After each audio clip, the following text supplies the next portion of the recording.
Welcome back to Reheated Turkeys, where I watch a bad movie that I haven't seen for a long time. And today we're checking out one that I know I've seen. I could picture specific scenes, but I can't really say for sure if I've seen the whole thing, and it's Nightmare Sisters. This is one that used to run pretty consistently on USA's Up All Night, which is where I think I first saw it. But anyway, it's got the golden trio of 80s scream queens in it, so it's definitely gonna be a trip. So let's check it out and see if it holds up to my memory, or if I did see the whole thing but was so traumatized that I blocked part of it out.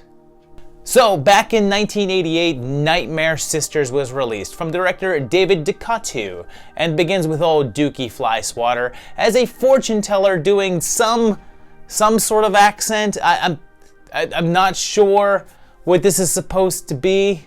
Okay, smokes. That's a lot of ashes. I think it's an interpretation of an Indian accent, but it's, yeah, terrible. But I'm assuming that he's a scam artist fortune teller anyway, so it's likely a fake accent, so it's justified in the film, because logic and reason in Nightmare Sisters is very important to me.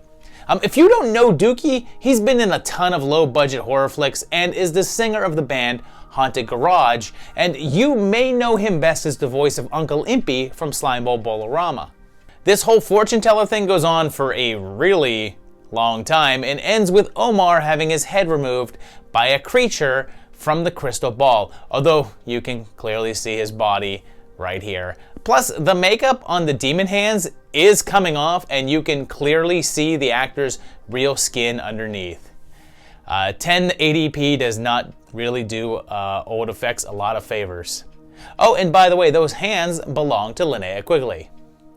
This is pretty fun though. He says this. I'm gonna sing a song and it won't be long. 1, 2, 3, 4. And then goes into the opening credits with a song by Haunted Garage. So he actually is writing a song. A weird note here is that in the credits you've got Michelle McClellan listed. This is actually Michelle Bauer, who was going through a pretty difficult divorce with her husband at the time, and it's said that her former husband threatened to sue her if she used the name Bauer. Based on her IMDb, it doesn't appear as if there was any consistency in the movies that she used Bauer versus McClellan in this period, since it kind of ping-pongs back and forth, along with the name Pia Snow, which she used for her X-rated roles. And yes, if you were not aware, Michelle Bauer does have X-rated material out there. We're then taken into a sorority house with three sisters, played by Linnea Quigley, wearing a set of buck teeth and a weird hairstyle, Brink Stevens wearing glasses, and Michelle Bauer sporting a fat suit. They're supposed to be, I guess, ugly and awkward, but well, it's just Brink Stevens in glasses. She's still silly attractive. Michelle's obviously still gorgeous, and her fat suit is more like a plump suit because she's not really that big, and I imagine it would still be considered hot, like thick. And Linnea is Linnea. Man, they barely did anything except the fake teeth and just had her wear no makeup. Marcy is showing off a bunch of stuff that she got from a junk sale, and one of the items is the crystal ball from the intro. And here's the deal with this movie. It was shot over the course of a mere 4 days. Nowadays, with the video revolution, that doesn't sound extremely crazy, but this was shot on 35mm film.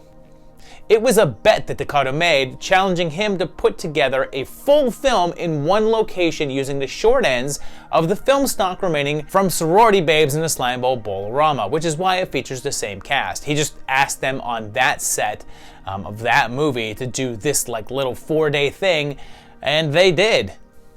It cost a mere $40,000 to make, and many of the scenes were done with only one take, and there's very little editing. Quite a few of the scenes play out in long shots with no breaks, and the girls decide to have a party and invite over the only boys they know. They belong to a douchey frat with some homophobic guys, and that night go to their house to party. And what is this shark lamp back here, and where can I get that?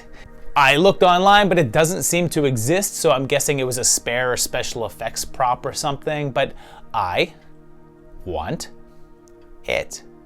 They decide to have a seance and they call up Omar, who transforms them into, well, how we expected them to look in the first place.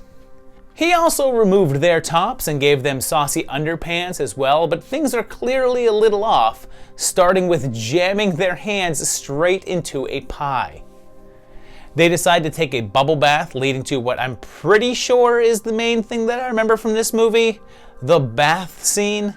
Not that it was like a bath scene. This is super memorable because they're all in the bath. No, this was 1988. I had seen like 100 bath and shower scenes in horror movies by this point. Was it perhaps the sound effects that they added in with the silly little squeaky noises that breasts obviously make when you soap them up? Not really, but maybe it was the sheer length of it, considering that that bath scene goes on for like over 5 minutes. Nope, not that either, because they keep cutting away to the frat guys, so it's not like it's that long. But that part, I'll give it, that part is pretty memorable. But nope, that's not it. The sole reason that this bit is burned into my brain is the song that's playing.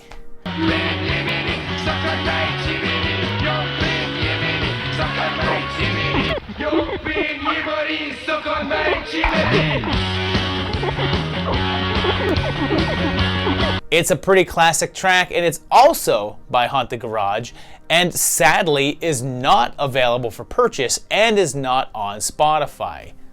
So the jock guys trick the nerd guys and switch places with them, but the girls either don't notice or don't care really and transform into monsters to, I guess, eat them or their penises.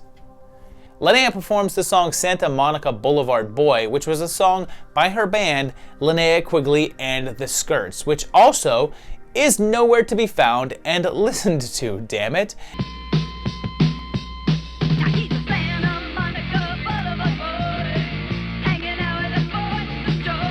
And you know, there's a lot of nudity in this movie, and they used to show this a whole bunch on USA Up All Night, and the reason that they were able to is because a full 4 years after they made this film, Dakota called up the cast and had them come back and shot PG level stuff to replace it with so that they can get TV time.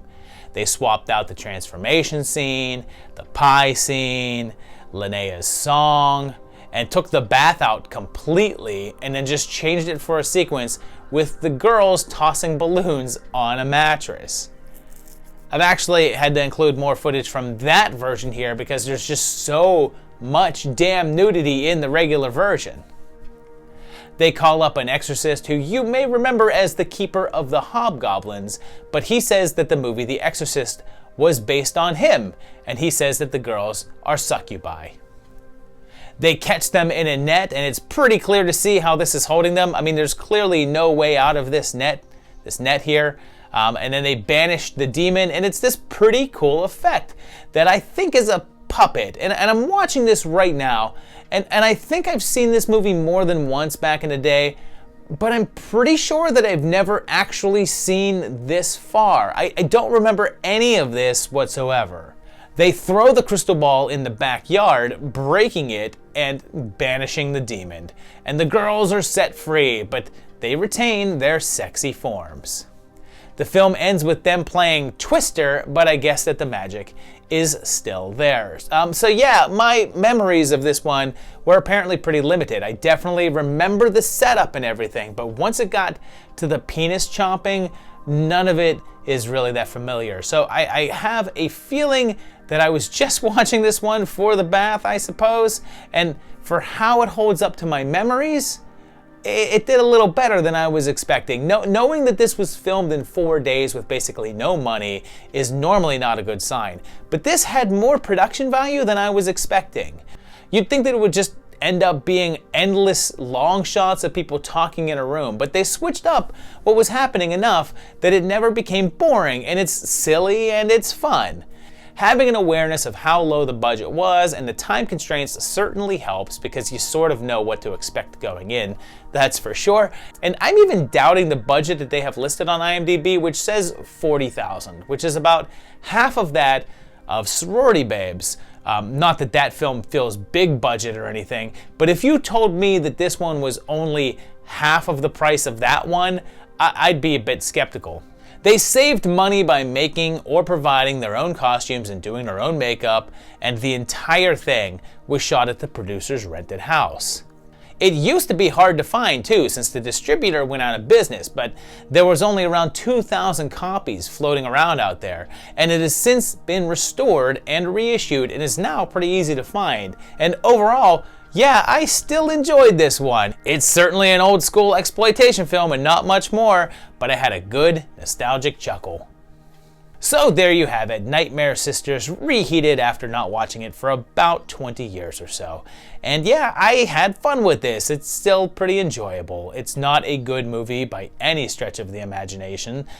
You can't call this a good movie, but you can call it one that's a lot of fun.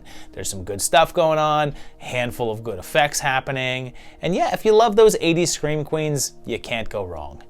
If you've seen this, let me know what you thought of it down below. If you used to see this when you were younger, or if you've seen it just recently, let me know that in the comments below. I'd like to hear that. If you enjoyed this video, click on the like button. If you enjoy this channel, hit the subscribe button, and also think about going to my Patreon page at patreon.com/movietimelines to help support this channel. And I will see you very shortly for another great video. Thanks a lot, guys, and bye-bye.